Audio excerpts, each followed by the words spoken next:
Oke.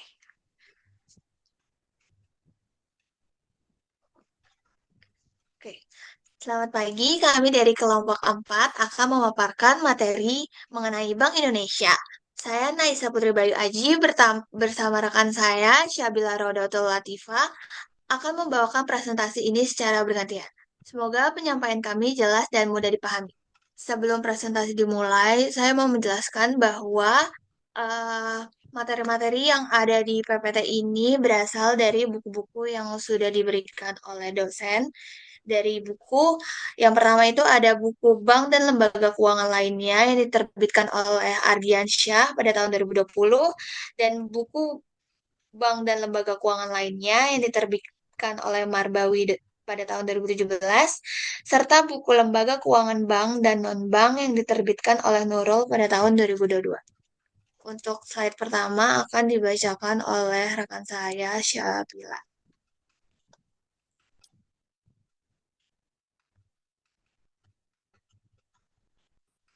Bank Indonesia. Bank Indonesia adalah bank sentral Republik Indonesia. Bank Indonesia adalah lembaga negara yang independen, bebas dari campur tangan pemerintah atau pihak-pihak lainnya, kecuali untuk hal-hal yang secara tegas diatur dalam undang-undang.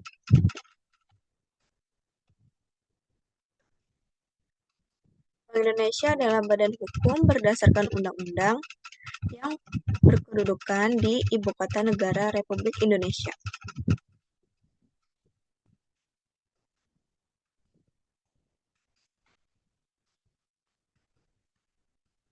Bank Indonesia atau BI sebelumnya dikenal sebagai BJB adalah Bank Sentral Republik Indonesia.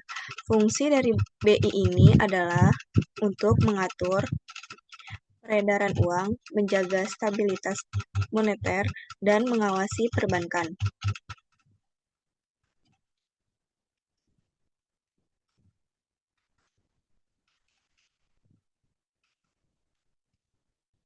Bank Indonesia mempunyai tugas untuk menetapkan dan melaksanakan kebijakan moneter, menjaga kelancaran sistem pembayaran, dan mengawasi bank. Pihak lain dilarang melakukan segala bentuk campur tangan terhadap pelaksanaan tugas Bank Indonesia, sebagaimana dimaksud dalam pasal 8. Bank Indonesia wajib menolak atau mengabaikan segala bentuk campur tangan dari pihak manapun dalam rangka pelaksanaan tugasnya.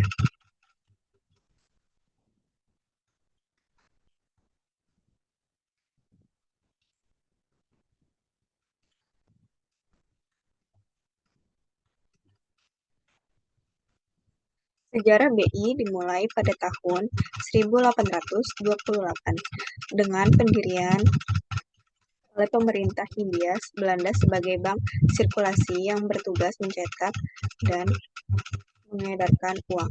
Pada tahun 1953, Undang-Undang Pokok Bank Indonesia menetapkan pembentukan Bank Indonesia untuk menggantikan DJB sebagai bank sentral, dengan tugas utama di bidang moneter, sistem pembayaran, dan perbankan.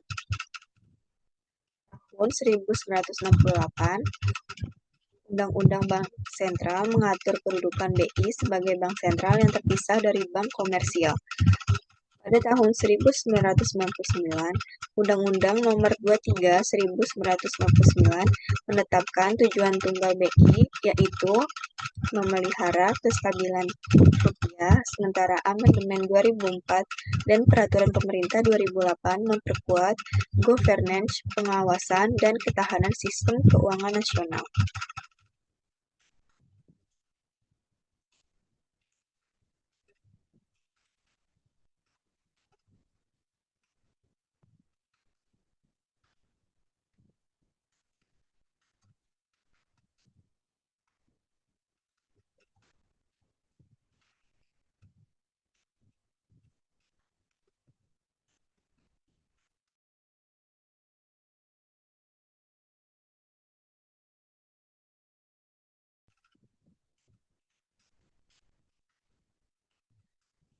Perizinan pendirian bank. BI tidak hanya memberikan izin pendirian bank, tapi juga izin pembukaan kantor cabang, perubahan kepemilikan, hingga perubahan kepengurusan bank. Hal ini untuk memastikan manajemen bank dijalankan oleh pihak yang kompeten dan sesuai prinsip kehati-hatian. Penilaian kesehatan bank atau Marbawi menegaskan penilaian dengan dilakukan secara triwulan. Jika bank mendapat peringkat 4 atau 5, BI bisa meminta action plan berupa penambahan modal, penanganan kredit jika bermasalah, perbaikan GCG, atau restrukturisasi.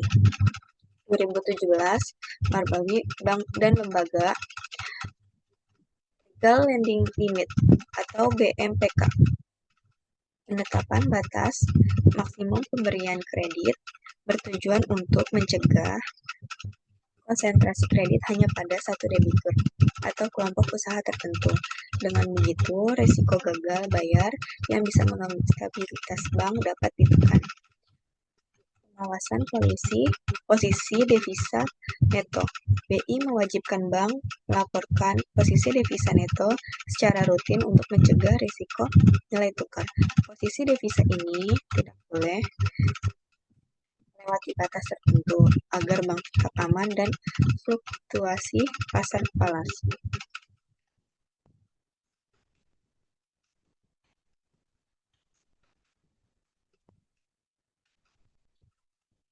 Pengawasan dan pembinaan bank.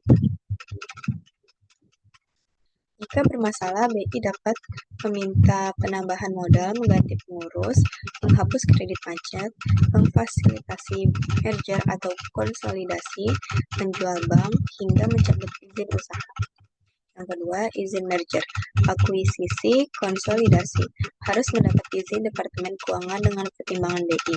Dilakukan pada bank tidak sehat, bermodal kecil, manajemen lemah, atau untuk berekspansi pasar. BI berhak melakukan pengawasan langsung maupun tidak langsung, misalnya lewat laporan bank, pemeriksaan lapangan, atau penugasan pihak lain. Dalam restrukturisasi, BI dapat menunjukkan bank lain sebagai pengelola sementara atau mendorong bank masuk ke dalam skema konsolidasi nasional. Tujuan pembinaan adalah agar bank tetap sehat, melindungi kepentingan masyarakat, dan mendukung stabilitas sistem keuangan.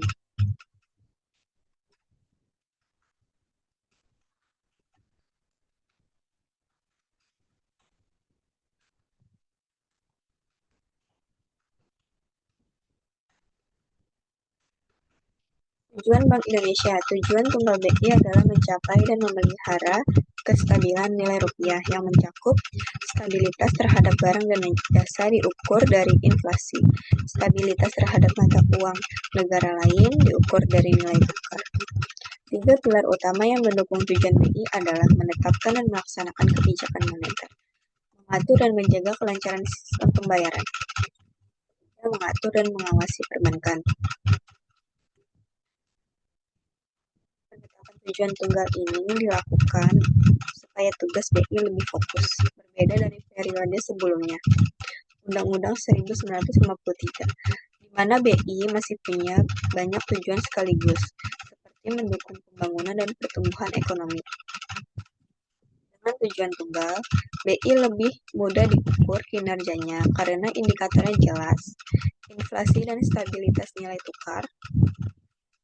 Selain itu, BI berperan mendukung stabilitas sistem keuangan nasional secara keseluruhan, misalnya dengan mencegah risiko krisis perbankan atau ketidakseimbangan pasar uang.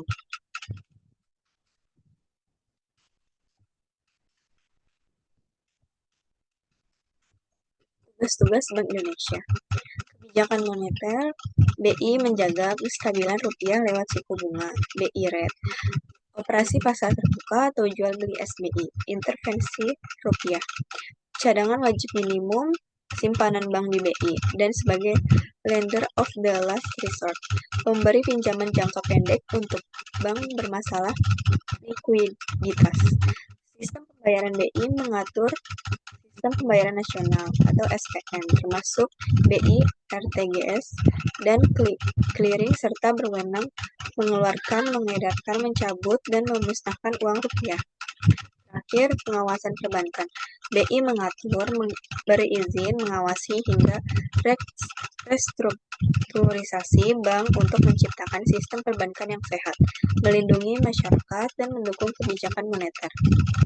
Dalam kebijakan moneter, BI juga berwenang menetapkan target inflasi tahunan bersama pemerintah, yang kemudian menjadi acuan dalam seluruh kebijakan stabilisasi rupiah.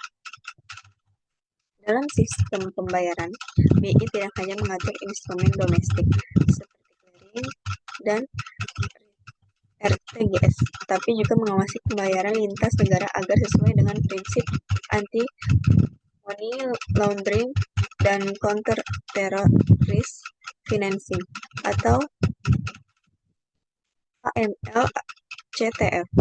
Di bidang pengawasan perbankan, sejak 2013, fungsi pengawasan mikroprudensial terhadap individu bank dialihkan ke OJK atau Otoritas Jasa Keuangan, sementara BI tetap berfokus pada pengawasan makroprudensial, yaitu stabilitas sistem keuangan secara keseluruhan. BI juga berperan sebagai penjaga stabilitas sistem keuangan dengan memberikan fasilitas pembiayaan darurat untuk mencegah krisis keuangan sistemik.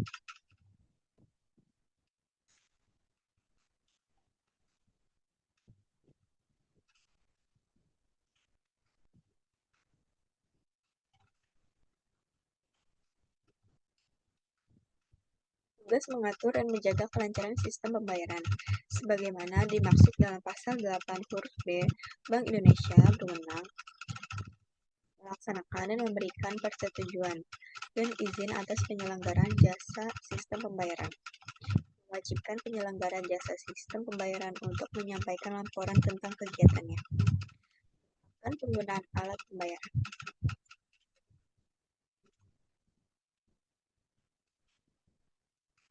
Tugas mengatur dan mengawasi bank. Dalam rangka melaksanakan tugas sebagaimana dimaksud dalam pasal 8 huruf C, Bank Indonesia menetapkan peraturan, memberikan dan mencabut izin atas kelembagaan dan kegiatan usaha tertentu dari bank, melaksanakan pengawasan bank, dan mengenakan sanksi terhadap bank sesuai dengan ketentuan perundang-undangan.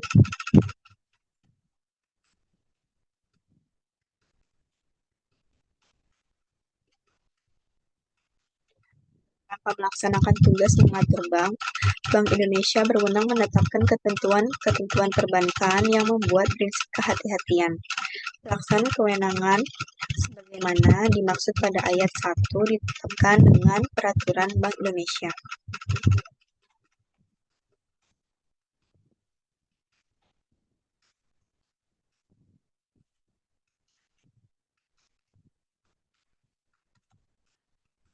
Tugas mengatur dan mengawasi bank berkaitan dengan kewenangan di bidang perizinan sebagaimana dimaksud dalam pasal 24 Bank Indonesia.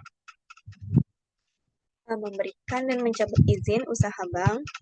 B. Memberikan izin pembukaan, penutupan, dan pemindahan kantor bank. C. Memberikan persetujuan atas kepemilikan dan kepengurusan bank. D. Memberikan izin kepada bank untuk menjalankan kegiatan-kegiatan usaha tertentu.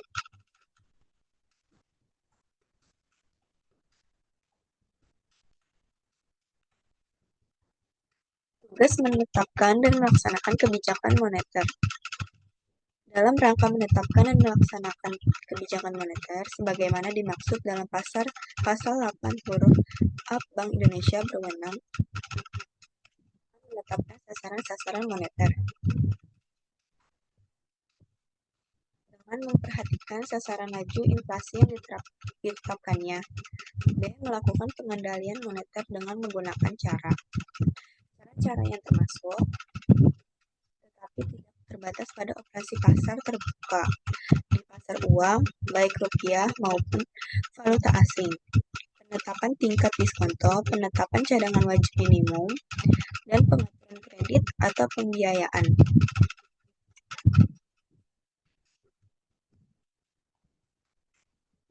Bank Indonesia.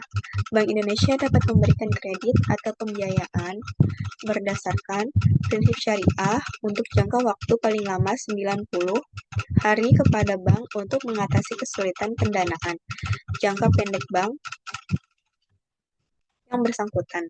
Pelaksanaan pemberian kredit atau pembiayaan berdasarkan prinsip syariah sebagaimana dimaksud pada ayat 1 wajib dijamin oleh bank penerima dengan agunan yang berkualitas tinggi dan mudah dicairkan, yang nilainya minimal sebesar jumlah kredit atau pembiayaan yang diterimanya.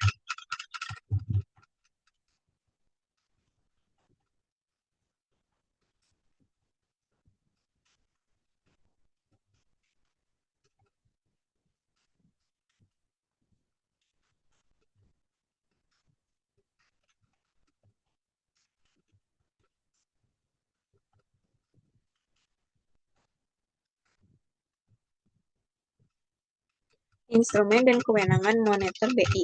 Sasaran moneter, BI menetapkan target dengan memperhatikan inflasi. Instrumen pengendalian, operasi pasar terbuka, rupiah dan valuta asing. Operasi pasar terbuka atau OPT ini dilakukan dengan jual beli sertifikat Bank Indonesia atau SBI, surat berharga syariah BI atau SBIS, atau repo terhadap surat berharga negara atau SBN. OPT ini menjadi instrumen utama BI dalam mengatur likuiditas. Kedua, penetapan tingkat diskonto dan cadangan wajib minimum. Tingkat diskonto ini selain untuk mengatur likuiditas, kebijakan ini juga memberikan sinyal ke pasar uang tentang arah kebijakan moneter policy signal. Yang ketiga, pengaturan kredit pembiayaan termasuk prinsip syariah. Prinsip syariah BI mengembangkan instrumen seperti sukuk BI, SBIS, dan fasilitas simpanan BI syariah atau FASBIS agar bank syariah tetap bisa ikut mekanisme pengendalian moneter.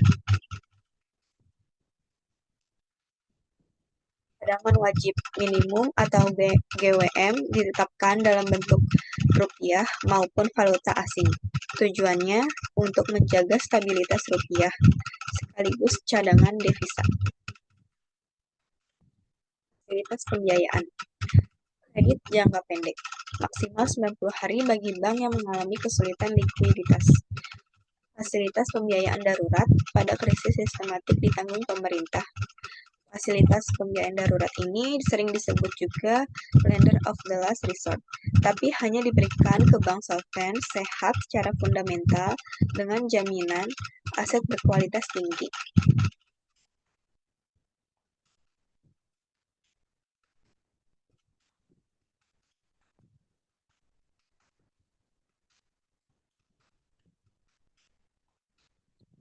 Dengan pemerintah, BI membantu penerbitan surat utang negara, bertindak sebagai kasir pemerintah dan dapat menerima pinjaman luar negeri atas permintaan.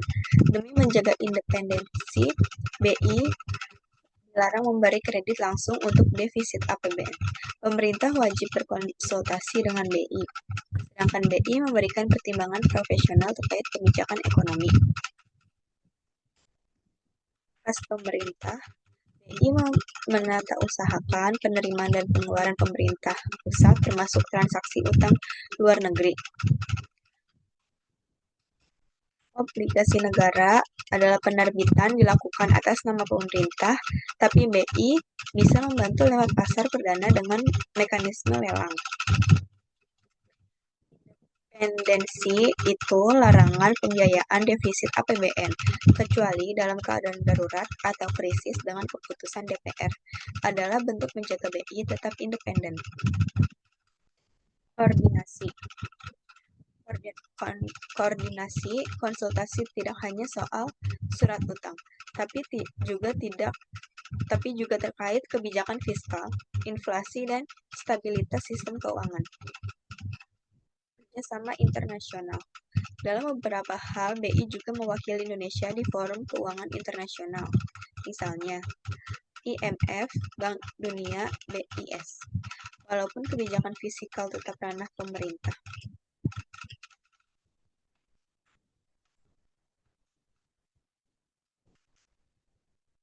Hubungan dengan internasional. Bekerja sama dengan organisasi dan lembaga internasional di bidang moneter, keuangan, dan perbankan. Menjalin hubungan dengan bank sentral negara lain. BI bertindak sebagai pemegang kas, pemerintah, dan menata kewajiban keuangan luar negeri atas nama pemerintah. Kerjasama dengan organisasi dan lembaga internasional ini, BI memiliki wewenang untuk melakukan kerjasama dengan bank sentral negara lain, organisasi, dan lembaga internasional.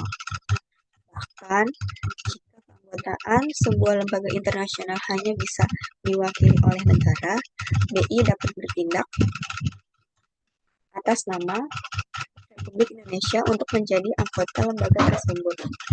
Hal ini penting agar Indonesia dapat ikut serta dalam forum internasional seperti IMF dan BIS.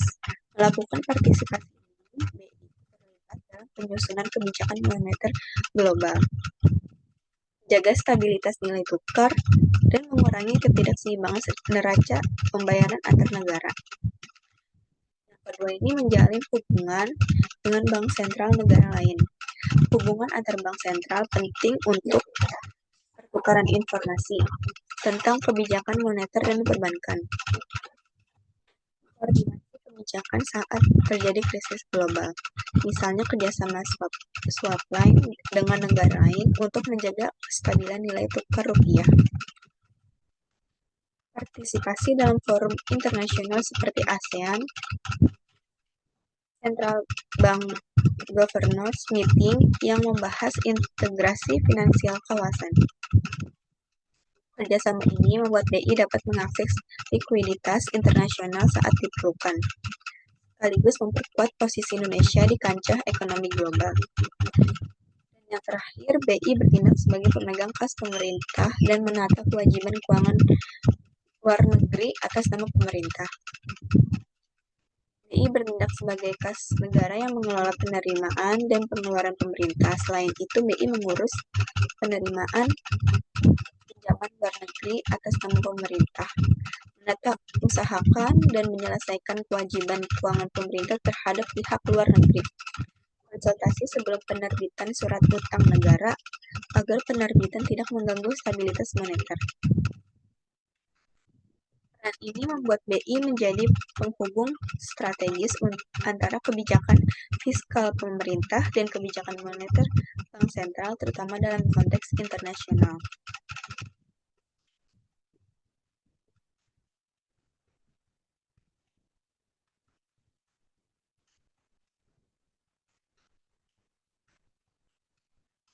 Selanjutnya, Dewan Gubernur RI. Dewan Gubernur dipimpin gubernur dibantu deputi senior dan deputi lainnya dengan masa jabatan 5 tahun. Rapat bulanan membahas kebijakan moneter sebagai rapat mingguan untuk evaluasi dan strategi. Keputusan diambil melalui musyawarah dengan gubernur sebagai penentu akhir bila tidak mufakat.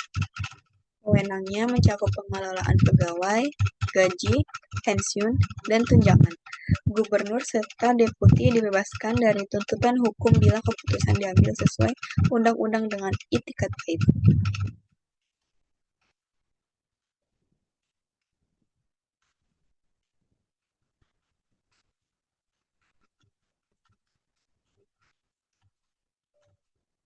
Dewan Gubernur terdiri dari gubernur, deputi gubernur senior, dan beberapa deputi gubernur. Masa jabatan masing-masing anggota adalah 5 tahun dan dapat diangkat kembali 1 kali untuk periode selanjutnya. Pergantian anggota dilakukan secara bertahap setiap tahun, maksimal 2 orang, untuk menjaga kesinambungan kebijakan. Sebelum menjabat, mereka wajib mengucapkan sumpah atau janji di hadapan Ketua Mahkamah Agung yang menekankan integritas, tidak menerima suap, dan kesetiaan kepada negara.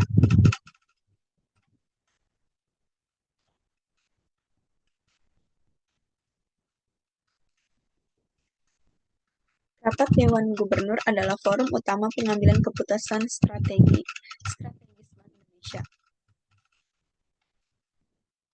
Mekanisme rapat dan pengambilan keputusan, yaitu rapat bulanan diadakan minimal sekali untuk menetapkan kebijakan umum di bidang moneter. Rapat ini dapat dihadiri Menteri Pemerintah dengan hak bicara tanpa suara. Mingguan diadakan minimal sekali untuk mengevaluasi pelaksanaan kebijakan moneter atau menetapkan kebijakan strategis lainnya. Pengambilan keputusan dilakukan melalui musyawarah untuk mufakat. Jika mufakat tidak tercapai, gubernur berhak menetapkan keputusan akhir.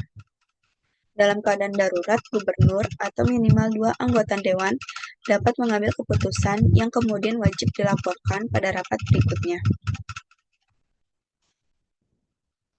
Tugas dan wewenang Dewan Gubernur bertanggung jawab atas arah kebijakan moneter dan manajemen internal Bank Indonesia, termasuk mengangkat dan memberhentikan pegawai BI, menetapkan peraturan kepegawaian, sistem penggajian, tunjangan, dan pensiun, menjamin bahwa kebijakan yang diambil sejalan dengan undang-undang. Jika keputusan diambil dengan itikat baik, anggota dewan dibebaskan dari tuntutan hukum.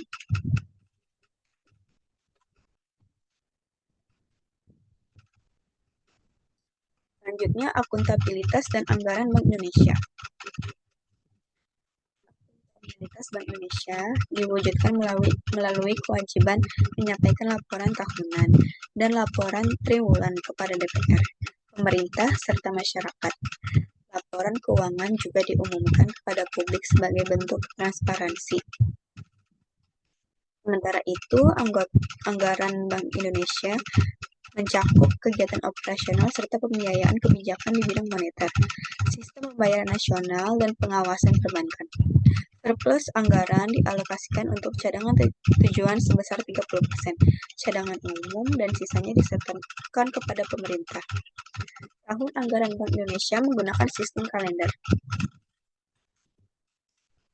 Akuntabilitas BI ini dijamin oleh Undang-Undang Nomor 23 Tahun 1999. Bank Indonesia wajib menyampaikan laporan tahunan dan laporan triwulan secara tertulis kepada DPR dan pemerintah yang berisi pelaksanaan, tugas, dan wewenang. Memberikan penjelasan lisan atau tertulis kepada DPR bila diminta, sebagai bentuk pertanggungjawaban kinerja Dewan Gubernur. Mengumumkan laporan keuangan tahunan kepada publik melalui media massa untuk menjaga transparansi. Membentuk Badan Supervisi Bank Indonesia yang berkedudukan di Jakarta untuk membantu DPR melaksanakan fungsi pengawasan.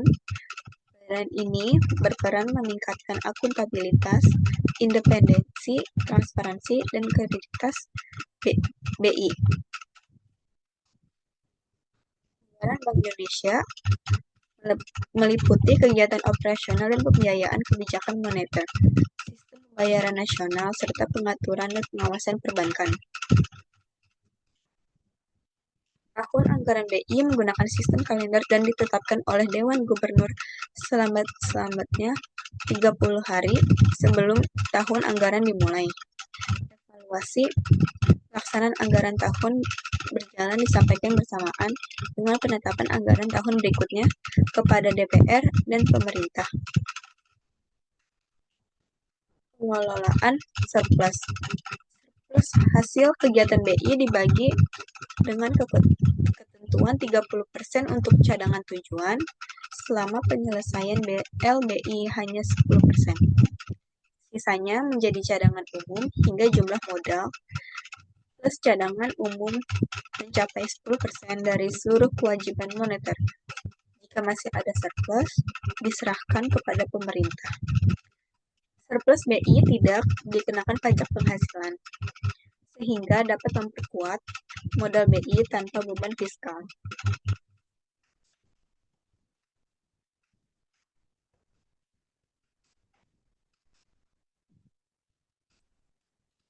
Oke. Selanjutnya ada pengawasan dan regulasi bank. Yang pertama itu ada menetapkan peraturan perbankan termasuk prinsip kehati-hatian. Yang kedua ada memberikan dan mencabut izin usaha bank termasuk pembukaan, penutupan kantor, kepemilikan dan pengurusan bank.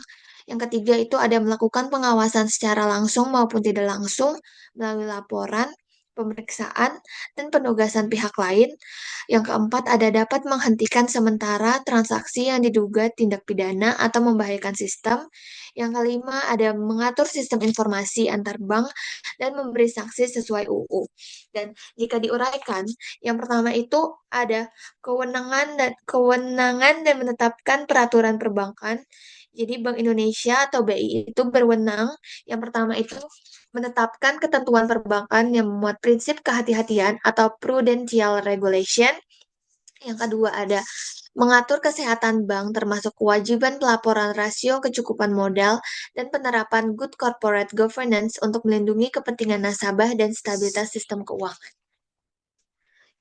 Lalu ada kewenangan perizinan. BI memiliki hak untuk memberikan dan mencabut izin usaha bank, menyetujui pembukaan, penutupan, dan pemindahan kantor bank, menyetujui perubahan kepemilikan dan pengurus bank. Terus selanjutnya ada pengawasan perbankan. Jadi Bank Indonesia melakukan pengawasan melalui langsung, tidak langsung, dan tindakan korektif.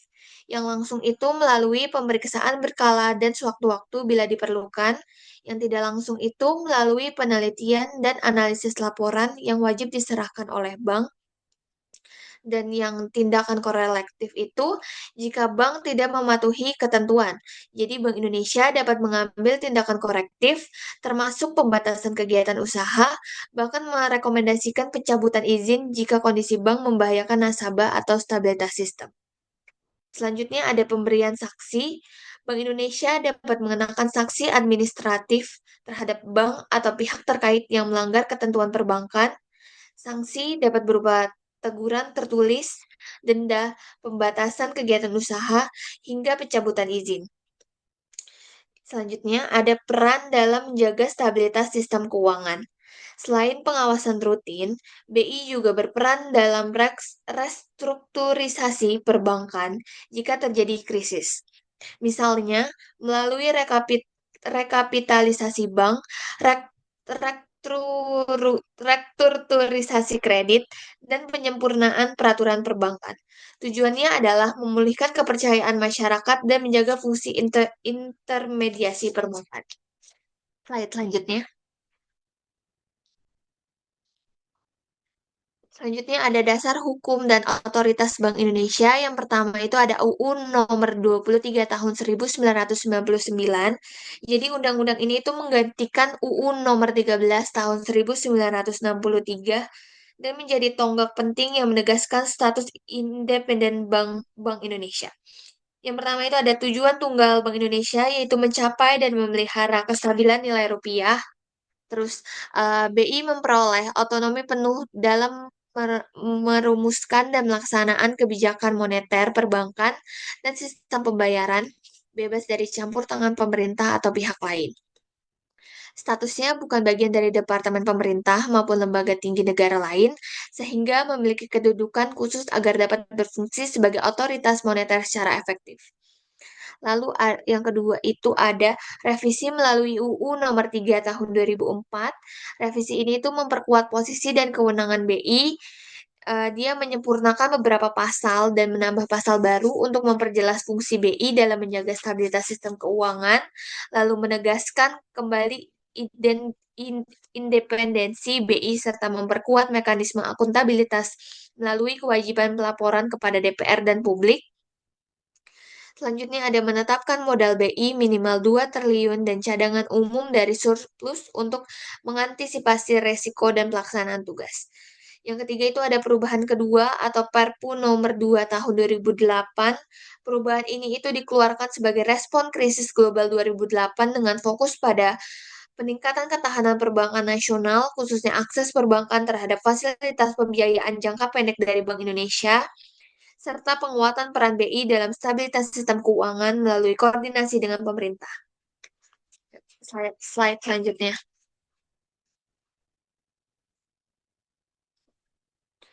Lalu ada kesehatan dan rahasia bank. Kesehatan bank itu adalah kemampuan bank menjalankan operasional normal, memenuhi kewajiban kepada pihak terkait, dan mematuhi peraturan perbankan. Penilaian dilakukan oleh BI sebagai dasar pengawasan. Dia itu punya dasar hukum yaitu melalui UU Nomor 10 Tahun 1998 tentang perbankan mewajibkan bank memelihara tingkat kesehatan sesuai ketentuan permodalan, kualitas aset, manajemen, likuiditas, rentabilitas, dan aspek yang relevan. Selanjutnya, eh, tujuan tujuan dari kesehatan tujuan dari kesehatan bank yaitu menjaga kepercayaan masyarakat terhadap sistem perbankan dan melaksanakan prinsip kehati-hatian agar bank yang beroperasi benar-benar sehat. Lalu ada penilaian CAMELS, yaitu Bank Indonesia itu menggunakan metode CAMELS, yaitu Capital Asset Quality Management, Earnings, Liquidity, Sensitivity to Market Risks, untuk menilai kesehatan bank. Yang pertama itu ada kapital atau permodalan, yaitu mengukur kecukupan modal terhadap kewajiban penyediaan modal minimum atau KPMM. Lalu ada aset quality, yaitu kualitas aset, termasuk kredit bermasalah. Yang ketiga itu ada manajemen atau efektivitas manajemen dalam mengelola resiko. Lalu yang keempat itu ada earnings atau kemampuan menghasilkan laba berkelanjutan. Lalu ada liquidity atau kemampuan memenuhi kewajiban jangka pendek. Dan yang terakhir ada sensitivity to market risks atau ketahanan terhadap perubahan suku bunga atau nilai tukar. Hasil penilaian ini menjadi dasar BI menentukan strategi perbaikan seperti penambahan modal, efisiensi, atau restrukturisasi jika diperlukan. Yang ketiga itu ada kewajiban pelaporan dan audit. Bank wajib itu melaporkan keuangan secara berkala, di, di audit,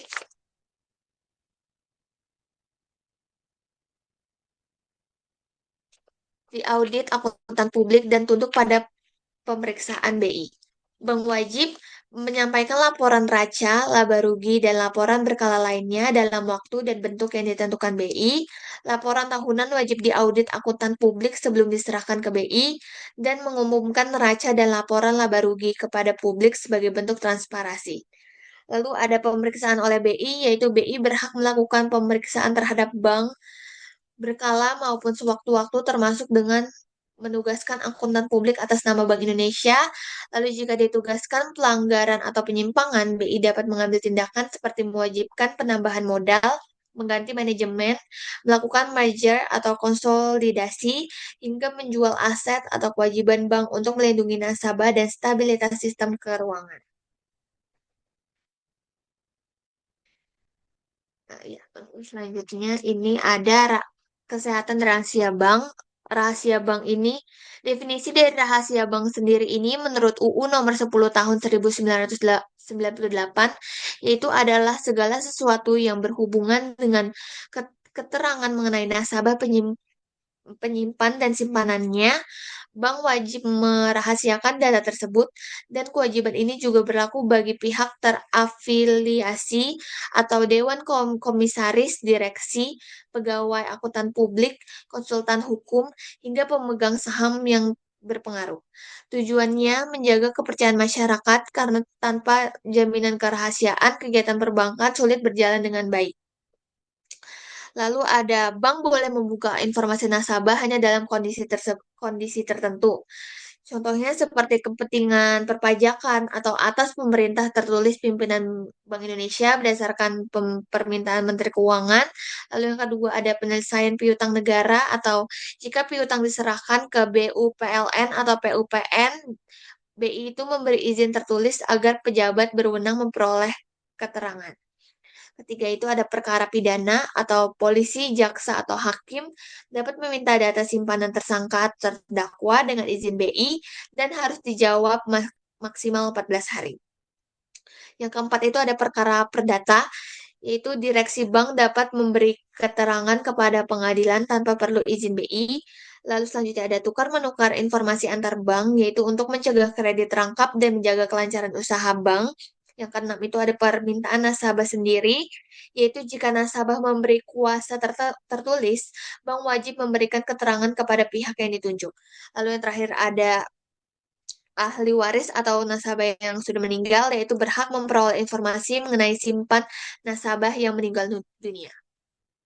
Lalu ketiga ada implikasi dan pengawasan, yaitu semua permintaan harus dilakukan secara resmi dan tertulis, mencantumkan pejabat berwenang, nama nasabah, dan alasan hukum. Eh, Lalu, bank yang melanggar ketentuan rahasia bank dapat dikenakan sanksi administratif atau pidana sesuai UU Perbankan, dan Bank Indonesia ini mengawasi penerapan ketentuan ini untuk memastikan perlindungan data nasabah berjalan dengan baik. Slide selanjutnya.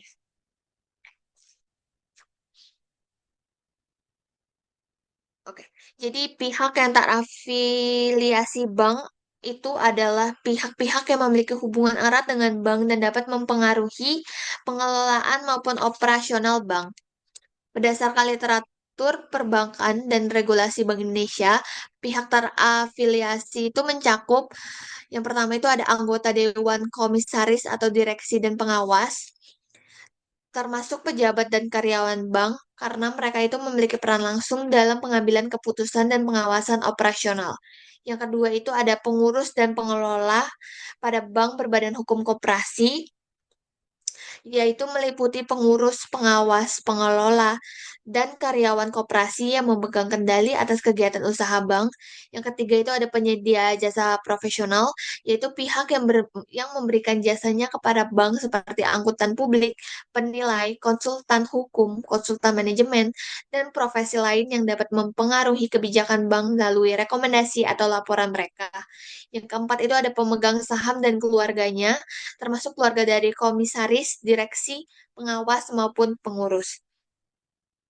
Mereka dianggap bisa mempengaruhi keputusan strategis melalui kepemilikan saham atau hubungan kekeluargaan. Yang terakhir itu ada pihak yang dianggap berpengaruh oleh Bank Indonesia. Jadi BI dapat menetapkan pihak tertentu sebagai pihak terafiliasi jika dinilai memiliki pengaruh signifikan terhadap manajemen atau operasional bank meskipun memiliki jabatan formal. Slide selanjutnya. Yang selanjutnya itu ada kepentingan dan perpajakan dan piutang negara, yaitu yang perpajakan. Yang pertama itu atas permintaan Menteri Keuangan atau BI itu keluarkan perintah tertulis. Jadi, bank wajib memberikan informasi nasabah tertentu untuk kepentingan perpajakan jika yang pertama itu ada permintaan tertulis dari Menteri Keuangan kepada Gubernur Bank Indonesia. Lalu BI kemudian mengeluarkan perintah tertulis kepada bank yang bersangkutan dan data yang diberi harus lengkap termasuk identitas pejabat pajak yang meminta informasi, identitas nasabah serta alasan permintaan.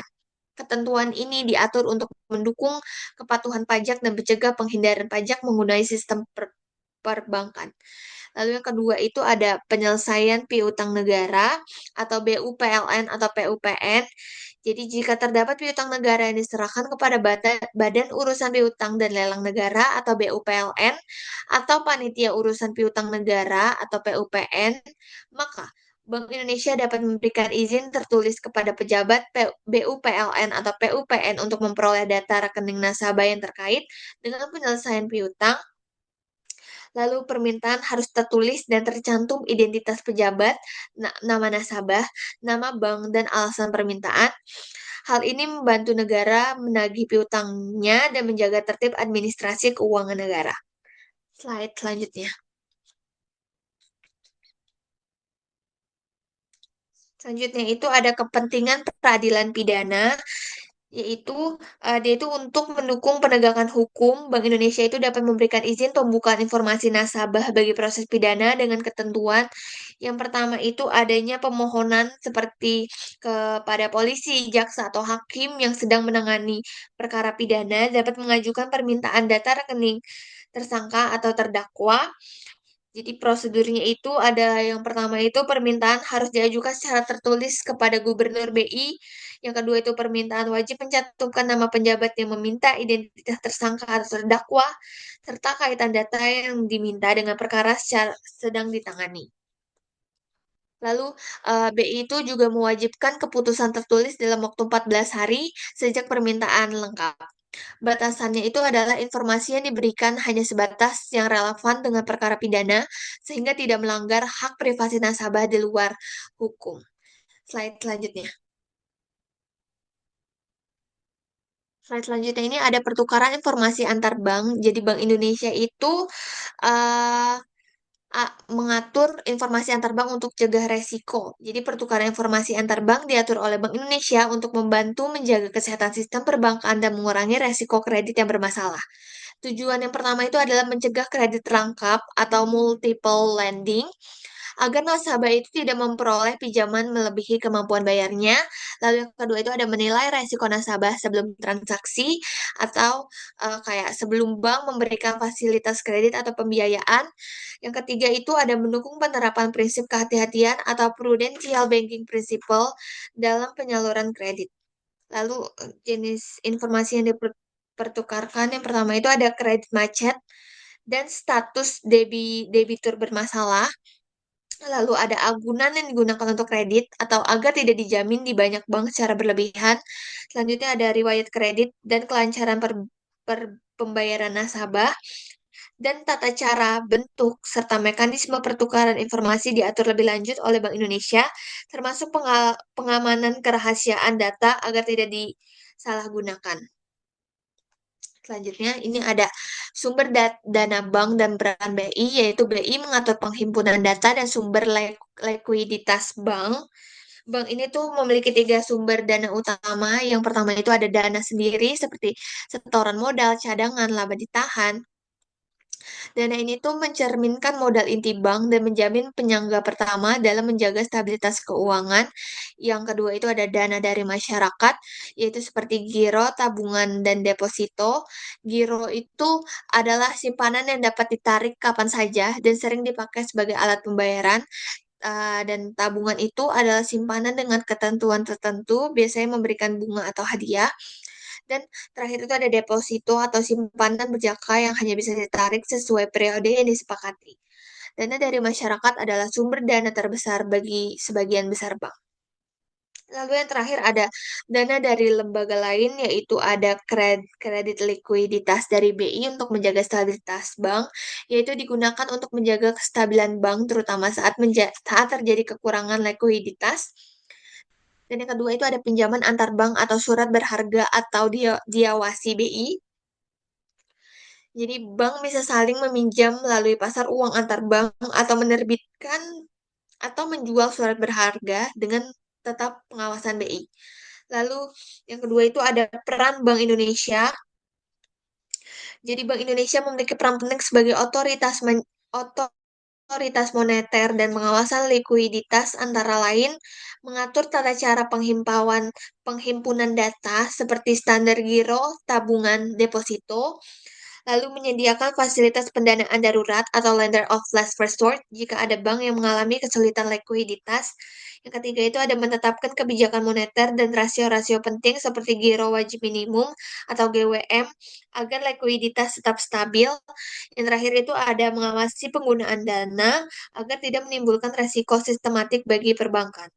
Slide selanjutnya. Wah, ini ada sumber dana bank. Yang pertama itu ada kegiatan penghimpunan dana. Yang pertama itu ada simpanan giro atau demand deposit. Karakteristiknya itu yang pertama itu dapat ditarik kapan saja tanpa pemberitahuan ke sebelumnya. Lalu umumnya itu digunakan untuk transaksi bisnis. Lalu bank memberikan bunga rendah atau bahkan tidak memberikan bunga sama sekali. Perannya adalah menjadi sumber dana murah bagi bank dan memudahkan peredaran uang di masyarakat. Regulasinya itu giro wajib memenuhi ketentuan giro wajib minimum atau GWM yang ditetapkan BI untuk menjaga likuiditas perbankan. Yang kedua itu ada tabungan atau saving deposit. Karakteristiknya itu dapat ditarik kapan saja tetapi memiliki batasan tertentu, misalnya minimal saldo dan memberikan bunga lebih tinggi dibanding giro. Fungsinya itu menarik dana masyarakat jangka menengah, cocok bagi individu atau rumah tangga untuk menyimpan uang. Yang ketiga itu ada manfaat dari bank, yaitu menjadi sumber pendanaan jangka menengah yang relatif stabil. Yang ketiga itu ada deposito atau life deposit. Karakteristiknya yang pertama itu ada simpanan berjangka dengan periode tertentu seperti 1, 3, 6, 12 bulan, serta penarikan hanya bisa dilakukan saat jatuh tempo atau dengan penalti. Bunganya itu biasanya lebih tinggi dibandingkan tabungan karena sifatnya lebih stabil, serta kegunaan bagi bank ini adalah untuk memudahkan bank dalam merencanakan likuiditas jangka menengah panjang. Peran Bank Indonesia itu sendiri adalah yang pertama itu mengatur suku bunga acuan yang mempengaruhi bunga giro, tabungan, dan deposito, menerapkan ketentuan transparansi biaya dan bunga simpanan agar melindungi nasabah, serta mengawasi agar penghimpunan dana tidak menimbulkan resiko berlebihan pada bank, atau misalnya ketergantungan pada deposito jangka pendek untuk pembiayaan kredit jangka panjang. Slide selanjutnya. Selanjutnya ini ada simpanan Bank Indonesia, yaitu yang pertama itu kita mau bahas simpanan giro dan BI. Jadi BI itu mengatur definisi giro dan sarana penarikan. Definisi giro ini sendiri adalah simpangan yang dapat dipakai sebagai alat pembayaran dan bisa ditarik kapan saja. Giro menjadi instrumen penting dalam sistem pembayaran karena fleksibel dan liquid. Alat penarikannya itu bisa cek atau perintah tertulis untuk memindahkan dana, biliet giro atau BG atau perintah pemindah bukuan dana antar rekening. Lalu ada perintah pembayaran lain atau instrumen non tunai yang diatur oleh Bank Indonesia. Lalu peran BI ini adalah menetapkan standar transaksi untuk keamanan sistem pembayaran, mengatur giro wajib minimum atau GWM untuk mengontrol jumlah dana yang wajib disimpan bank di BI sebagai cadangan likuiditas.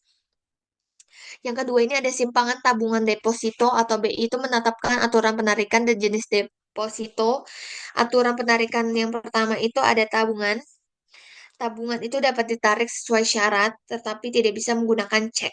Sedangkan deposito hanya dapat ditarik setelah jangka waktu tertentu. Terdapat beberapa jenis seperti deposito berjangka, sertifikat deposito, dan deposito on call. Peran BI. Peran BI ini itu adalah menetapkan ketentuan jangka waktu, suku bunga acuan, dan aturan pencairan. Memastikan bank memiliki likuiditas cukup untuk mengembalikan dana deposan dan mengawasi agar bank tidak menawarkan suku bunga berlebih yang beresiko memicu persaingan tidak sehat atau excessive rate competition. Slide selanjutnya. Selanjutnya ini ada pengalokasian dana dan peran BI, yaitu BI mengawasi alokasi dana agar risiko terkendali. Peran bank itu adalah dana yang dihimbau dari masyarakat dialokasikan untuk pemberian kredit atau investasi. Bank harus memastikan penyaluran dana tidak hanya menguntungkan, tetapi juga aman dari resiko gagal bayar. Dan peran BI adalah mengawasi agar penyaluran kredit tidak terlalu berlebihan yang dapat memicu inflasi atau bubble ekonomi, lalu mengeluarkan ketentuan batas maksimum pemberian kredit atau BMPK untuk mencegah konsentrasi kredit pada debitur tertentu. Yang selanjutnya ada memantau komposisi aset bank agar seimbang antara kredit produktif, investasi, dan cadangan likuiditas. Dan yang terakhir ada menetapkan ketentuan rasio seperti loan to deposit ratio atau LDR atau rasio pembiayaan sejenis untuk menjaga stabilitas likuiditas perbankan. Yang kedua ini ada kredit dan pengawasan BI. Jadi kredit harus sesuai peraturan BI untuk mencegah resiko. Yang pertama ini ada definisi dari kredit, yaitu pemberian uang atau tagihan yang dapat dipersamakan dengan itu berdasarkan perjanjian pinjam meminjam dengan kewajiban pengembalian beserta bunga atau imbal hasil. Unsur kredit ini ada kepercayaan atau trust, kesepakatan engagement, jangka waktu atau time period, resiko atau risk, dan balas jasa atau reward. Tujuan kredit sendiri ini adalah mendukung kegiatan usaha nasabah dan perekonomian, memberikan keuntungan bagi bank, dan membantu pemerintah dalam mendorong pertumbuhan ekonomi. Selanjutnya ada peran BI dalam pengawasan, yaitu menetapkan suku bunga acuan atau BI rate atau BI 7DRR yang mempengaruhi bunga kredit, lalu mengatur resiko kredit bermasalah atau NPL, non-performing loan, atau mengawasi kesehatan bank agar tetap mampu menyalurkan kredit dengan kualitas baik. Slide selanjutnya. Nah, selanjutnya ada jaminan dan penilaian kredit, yaitu BI mengawasi pemberian kredit berdasarkan jaminan dan prinsip 5C or 7P.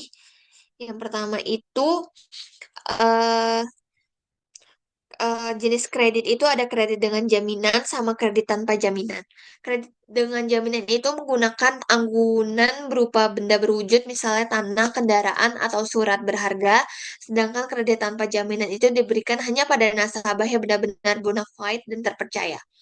Analisis kelayakan kredit atau 5C yaitu karakter, capacity, capital, collateral, dan condition. Yang selanjutnya ada 7P yaitu personality, party, purpose, prospect, payment, profitability, dan protection. Kedua analisis ini membantu bank meminimalisir resiko kredit macet dan memastikan dana yang disalurkan produktif. Lalu peran BI itu menetapkan standar penilaian risiko dan kesehatan bank, mengatur ketentuan anggunan minimum, klasifikasi kualitas kredit, dan penyisihan penghapusan aktiva produktif atau PPAP. Lalu yang kedua itu ada prosedur kredit. Prosedur kredit tahapannya itu yang pertama itu ada pengajuan kredit oleh calon debitur, lalu wawancara dan analisis kelayakan. Yang ketiga itu ada keputusan atau atas persetujuan kredit dan realisasi pencairan dana. Pengawasan BI di sini itu adalah BI memastikan setiap bank mematuhi prinsip kehati-hatian atau prudential banking principle agar penyaluran kredit tidak menimbulkan resiko sistematik. Yang ketiga itu ada penyelesaian kredit macet yang disebabkan oleh kesalahan analisis bank atau overestimasi kemampuan bayar, lalu ada masalah internal debitur atau gagal usaha atau moral hazard. Upaya penyelesaian yang pertama itu ada res, rescheduling, yaitu penjadwal ulang pembayaran, lalu ada reconditioning atau perubahan syarat kredit atau misalnya bunga. Selanjutnya ada restructuring atau perubahan total struktur kredit. Yang keempat itu kombinasi atau gabungan dari ketiga metode di atas. Dan ada eksekusi agunan atau penyitaan jaminan jika cara lain tidak berhasil. Peran BI adalah mengawasi rasio kredit bermasalah atau NPL agar tidak melebihi batas yang ditentukan. Biasanya umumnya itu lebih kecil dari 5% dan banyak yang NPL-nya tinggi bisa terkena sanksi atau intervensi perbaikan manajemen. Slide selanjutnya ini ada pasar uang atau VALS atau valuta asing. Jadi BI itu mengatur, mengawasi, dan menerbitkan instrumen pasar uang dan falas untuk menjaga likuiditas, stabilitas rupiah, dan kelancaran transaksi. Definisi dari pasar uang ini sendiri adalah tempat transaksi instrumen keuangan jangka pendek, jadi lebih kecil dari 1 tahun untuk memenuhi kebutuhan likuiditas. Tujuannya adalah untuk memenuhi kebutuhan dana jangka pendek, menjaga likuiditas perbankan dan stabilan sistem keuangan, dan mendukung kelancaran mekanisme transmisi kebijakan moneter. Yang kedua itu ada peserta pasar uang, yaitu meliputi bank umum dan lembaga keuangan non-bank, dan BI seperti regulator dan pelaku operasi pasar terbuka. Instrumen BI di pasar uang meliputi sertifikat Bank Indonesia atau SPI atau digunakan dalam operasi pasar terbuka untuk mengontrol jumlah uang beredar. Lalu ada SPBU atau surat berharga pasar uang, yaitu alat stabilisasi nilai rupiah.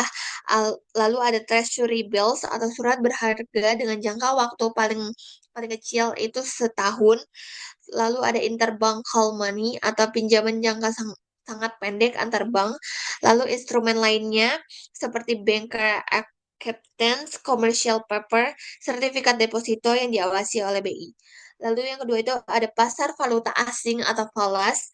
Jadi selain pasar uang, BI itu juga memegang peran penting dalam pasar falas yang bertujuan sebagai menjaga kestabilan nilai tukar rupiah, mendukung kelancaran transaksi devisa untuk perdagangan internasional, menghindari volatilitas berlebihan yang dapat mengganggu perekonomian. Kebijakan BI ini dia itu menetapkan kurs acuan atau Jakarta Interbank Spot Dollar Rate atau JISDOR, melakukan intervensi pasar falas bila diperlukan untuk menstabilkan rupiah, mengatur ketentuan devisa hasil ekspor atau DHA agar tetap masuk ke sistem perbankan Indonesia. Slide selanjutnya ada pasar valuta asing. Jadi tujuan dari pasar falas ini itu berfungsi yang pertama itu untuk pembayaran internasional. Jadi dia itu memfasilitasi transaksi perdagangan luar negeri seperti ekspor dan impor dan pembayaran utang luar negeri. Lalu yang kedua itu ada lindung nilai atau hedging. Dia melindungi pelaku usaha dari resiko fluktuasi nilai tukar. Misalnya eksportir dapat mengunci kurs tertentu agar pendapatan tidak tergerus jika rupiah menguat. Lalu ada transaksi investasi, yaitu memungkinkan investor asing maupun domestik melakukan penukaran mata uang untuk kebutuhan investasi portofolio atau FDI atau Foreign Direct Investment.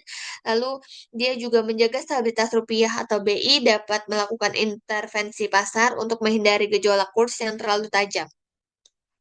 Yang kedua itu ada jenis transaksi. Yang pertama itu ada spot, yaitu dia transaksi jual beli falas dengan penyelesaian paling lambat 2 hari kerja, cocok untuk kebutuhan tunai dan cepat. Yang kedua itu ada forward atau penyerahan di masa depan. Jadi dia itu adalah transaksi jual beli falas dengan kurs yang disepakati hari ini, tetapi penyerahannya itu dilakukan di masa depan. Lalu ada swap atau tukar tunai dan forward simultan. Dia adalah kombinasi transaksi spot dan forward secara simultan.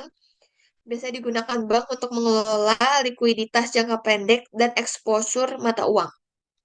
Lalu ada margin trading atau ikuti ketentuan BI, margin dan laporan.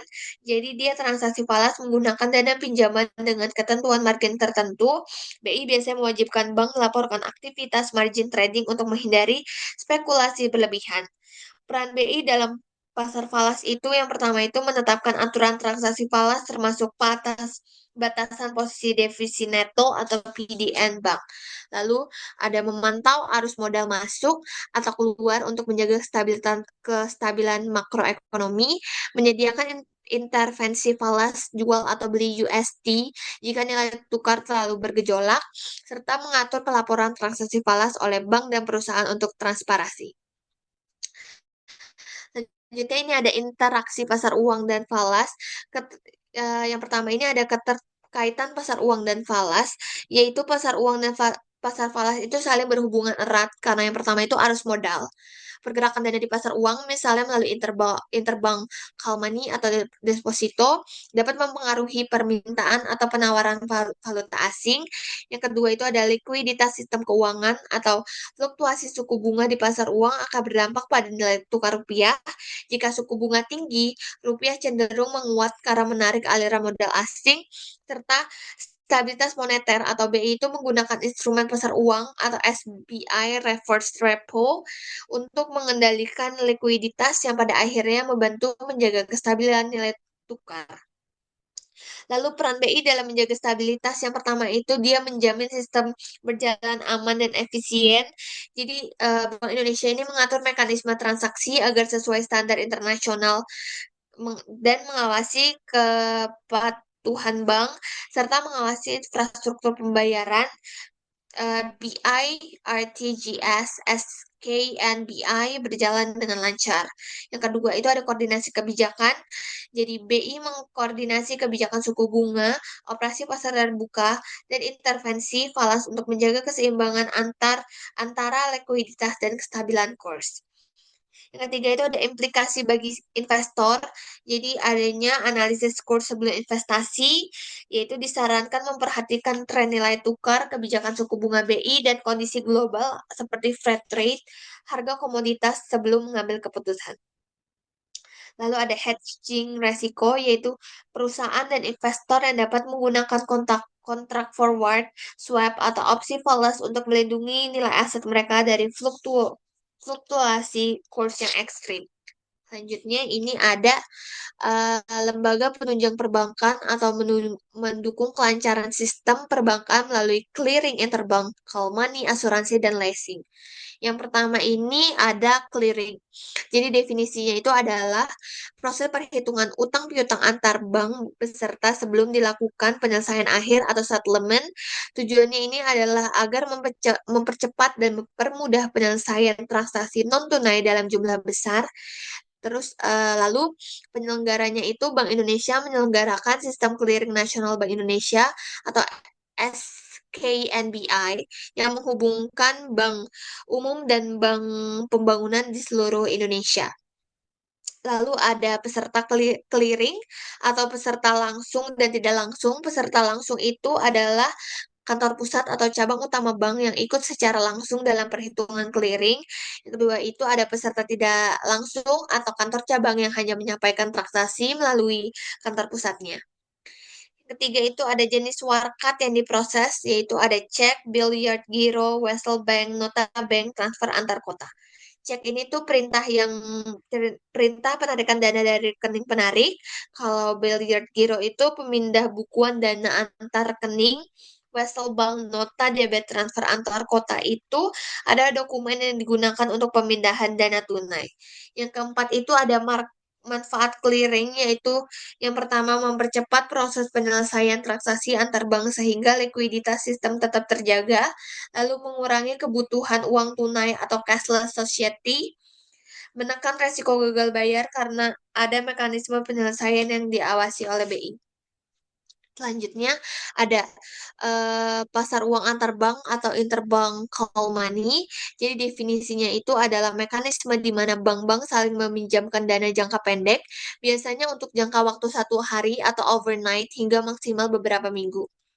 Tujuannya itu memenuhi kebutuhan likuiditas jangka pendek bank yang sedang mengalami kekurangan dana, lalu mengoptimalkan kelebihan likuiditas pada bank lain agar tidak mengganggu dan menghasilkan return, dan menjaga stabilitas sistem pembayaran agar tetap lancar. Yang kedua itu ada peran bank peminta dan pemberi pinjaman. Yang bank peminta pinjaman itu menggunakan PUHP untuk menutup kekurangan dana, misalnya untuk memenuhi kewajiban clearing atau kebutuhan cadangan minimum. Lalu bank memberi pinjaman itu dia menyalurkan dana yang berlebihan yang untuk mendapatkan imbal hasil optimal, biasanya melalui suku bunga PUHB yang ditentukan secara harian. Yang ketiga itu ada peran BI dalam PUHB. Yang pertama itu pengawasan. BI memantau transaksi antar bank untuk mencegah resiko sistematik dan memastikan suku bunga bergerak dalam koridor kebijakan moneter.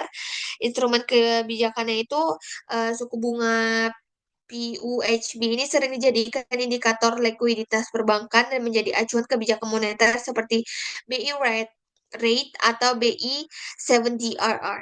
Manfaat dari PUHB ini menjaga stabilitas likuiditas antar bank, mendukung transmisi kebijakan moneter BI, dan meminimalkan potensi gagal bayar bank dengan menyediakan sumber pendanaan cepat. Selanjutnya ada peran asuransi dalam perbankan. Yang pertama itu fungsi utama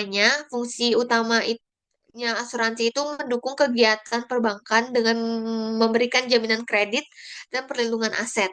Manfaatnya itu mengurangi resiko kerugian akibat gagal bayar nasabah atau melalui kredit yang dijamin asuransi, melindungi aset perbankan maupun aset nasabah dari kerugian akibat peristiwa terduga seperti kebakaran, kecelakaan, dan kehilangan. Jenis asuransi terkait perbankan itu ada asuransi kebakaran, asuransi pengangkutan laut, asuransi kendaraan bermotor.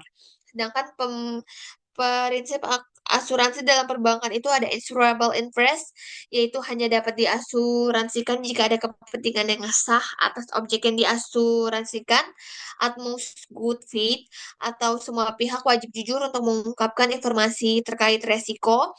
Lalu ada indemnity atau ganti rugi hanya sebesar kerugian yang nyata, tidak boleh melebihi nilai yang ditanggung. Lalu ada subrogation, yaitu hak penanggung atau perusahaan asuransi untuk menuntut pihak ketiga yang menyebabkan kerugian setelah membayar klaim. Yang keempat itu ada lembaga penunjang khusus, yaitu Axcrindo atau Asuransi Kredit Indonesia. Dia menjamin kredit yang disalurkan bank sehingga resikonya banknya itu dapat berkurang, serta lembaga jaminan kredit koperasi atau LGKK atau KYK, yaitu menjamin kredit yang diberikan kepada koperasi.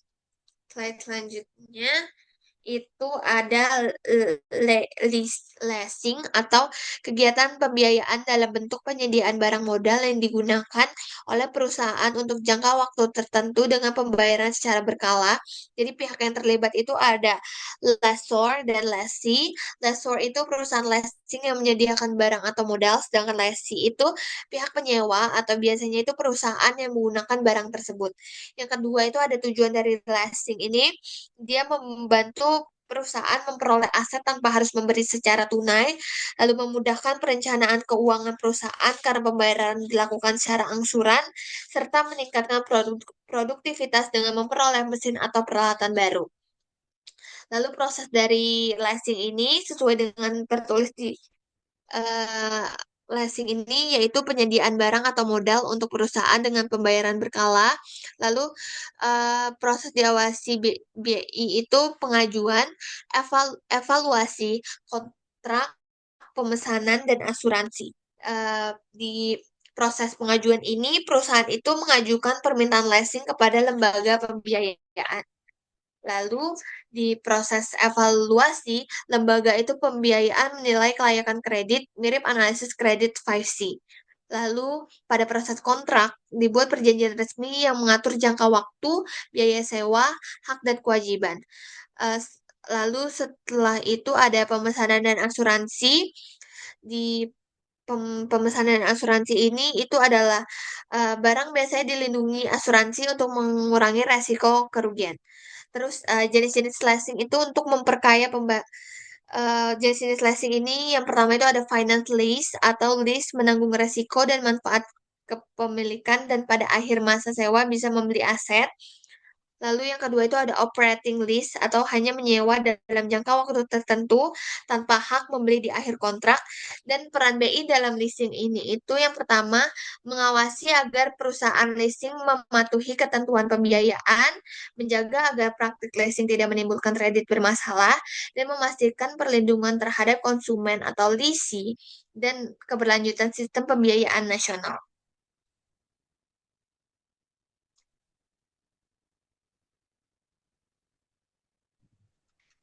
Slide selanjutnya. Oke.